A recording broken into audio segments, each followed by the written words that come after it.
ሶስት ከፍተኛ የትግራይ ወታደራዊ አመራሮች በወርቅ ቁፋሮና ንግድ የመንግስት ገንዘብ በመዝረፍ እንዲሁም በህገወጥ የሰዎች ዝውውር ላይ ተሳትፈዋል ሲሉ ወነጀሉ። አቶ ጌታቸው ረዳ ከፋና ቴሌቪዥን ጣቢያ ጋር ባደረጉት ቃለ መጠይቅ ባነሷቸው ሐሳቦች ላይ አነስ ያለች ጥንቅር ይዘንላችኋል። በዝርዝር ዜናችን እንመለስበታለን። ቁርስ መዝለል ከጀመርኩ 1 ዓመት ሆኖኛል። የጤና ባለሙያዎችና ለምሬት የዳረጋቸው ኑሯቸው። ለመሆኑ የኢትዮጵያ የጤና ባለሙያዎች ምን ያህል ይከፈላቸዋል? ህይወትንስ እንዴት እየገፉ ነው? ቤተሰባቸውን ለመመገብ ምን ያህል ይታገላሉ? እነዚህን ጥያቄዎች መልሱን ለማግኘት ከባለሙያዎች ጋር የተደረገ ቆይታ ስላለ አብራችሁን ቆዩ። ከውጭ ዜና ተመድ እስራኤል ወደ ጋዛ ምግብ እንዳይገባ ማገድን እንደ ጦር መሳሪያ እየተጠቀመች ነው በማለት ወቀሱ። በዚህ መረጃ ላይ እና 18 ዓመት ወጣት 10 ልጃገረዶችን ማስረገዙ ያነጋገረ ነው።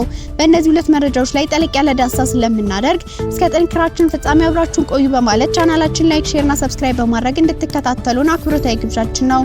አሁን በቀጥታ ወደ ዝርዝሩ እንሰዳችሁ።